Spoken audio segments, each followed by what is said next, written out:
I'm John Mercure, here with a chat with the superintendent of the Menominee Falls School District, our friend Corey Golla. Corey, how you doing? I'm doing well, thanks, John. School year's off to a great start. A lot of positive things happening in the district. Let's get an update on the COVID situation. The district has really been on top of monitoring what's going on. Where are we? Yeah, we're pleased with the county numbers and our school district numbers as a community are trending down.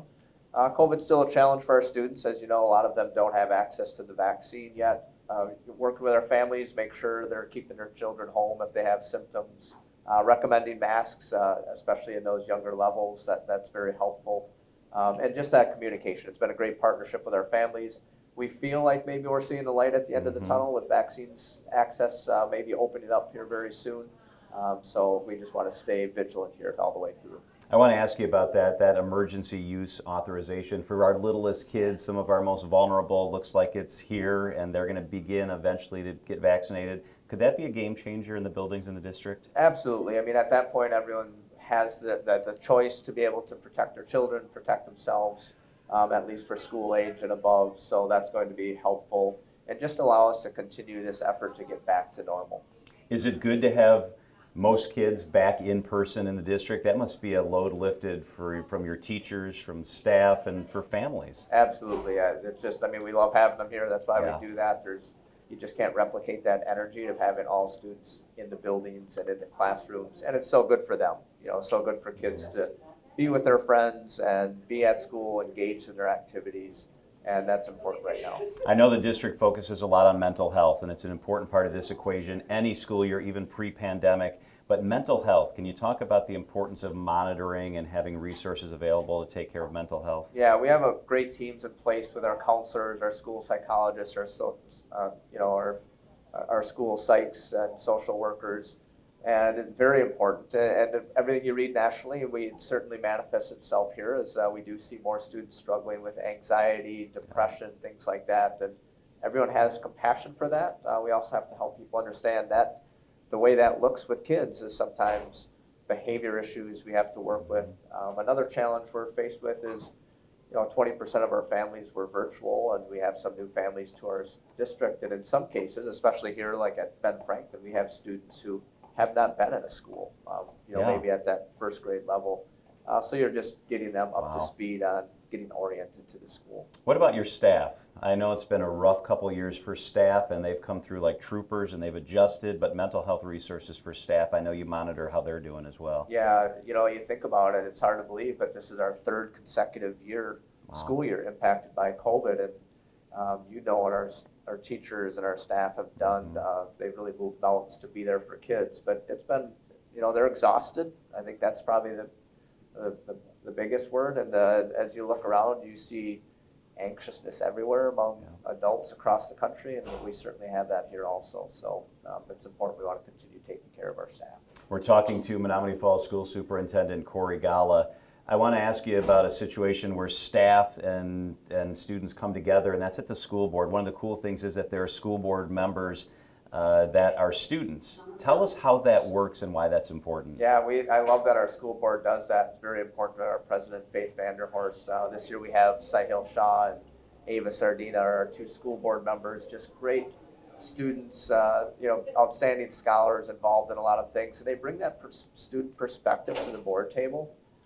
To really give us a sense of what's real and what it feels like for students. And regularly they will have insights and comments at the board table that kind of ground us all and why we do this also. So we're excited to have them, just two great kids and great families. Speaking of the district, a niche names the district one of the top school districts in the state of Wisconsin. Is that good for morale? Is it more than good for morale? Can you talk about when you get an award or recognition like that, what that means to the district? Yeah, absolutely.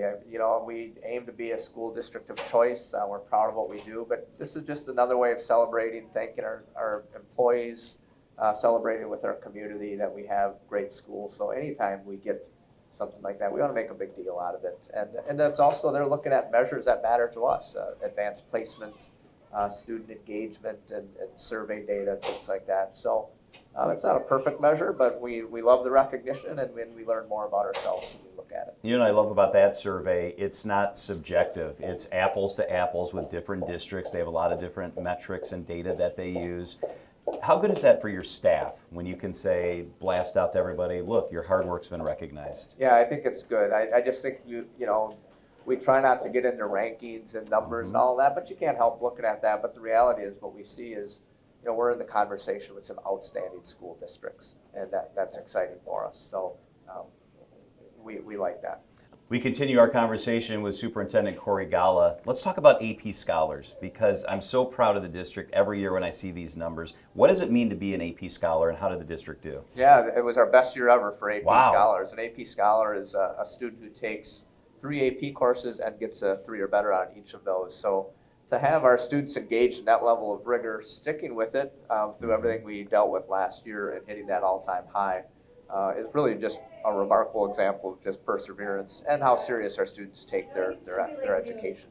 Tell me about Roslyn Schmitz.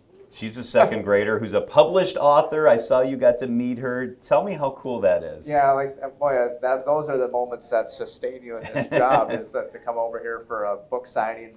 Roslyn wrote a book. Her mom published it. Just a remarkable, the story. It's called Flare Flies On. You can buy it on Amazon. And it really tells the story of this girl was new to our school, and they had chosen a virtual route, and she was lonely. And what's awesome for us is on the back, the family actually references when we opened up Google Meets, which allowed her to connect with her friends and really start making friends. So it was awesome. She signed the book. She signed it to baby Golla, so it'll be my future granddaughter's first book ever. So cute. And I'm like, that'll get me through a number of months here. Those are the moments you live for, and just a talented, really neat kid and a great family. You hit on something key. So when we talk about COVID and we need to talk about this and that and the other thing that's difficult in the world, when a moment like that happens and you realize, this is why I do this is why my staff stays engaged, how important are those moments? Yeah, I think when we talked about mental health, and I think that's what we work on as leaders with our teams, is you got to be connected to why you do this work.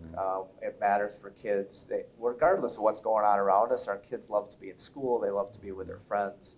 And I think we're in a time in our lives where, let's all just slow down and really absorb and appreciate those great moments. And that certainly was a great moment for me. The parent engagement survey is out. This is an important thing that happens. Tell us about the parent engagement survey. Yeah, it went out from each school, from the principals. We rely on this sort of feedback. We do surveys with parents, kids, and our staff, and we learn things about, are we communicating in a way that matters to them? Are we giving feedback? Do they feel connected at school? How are they feeling about the leadership of their principal, their superintendent, the school board? So we study that closely, and it's really helped us continue to refine our work. So please take that, families. It matters to us, and we'll certainly act on your input. Superintendent Corey Golla, our community counts on you and your teams. Thank you so much for the work you continue to do. Thank you, John.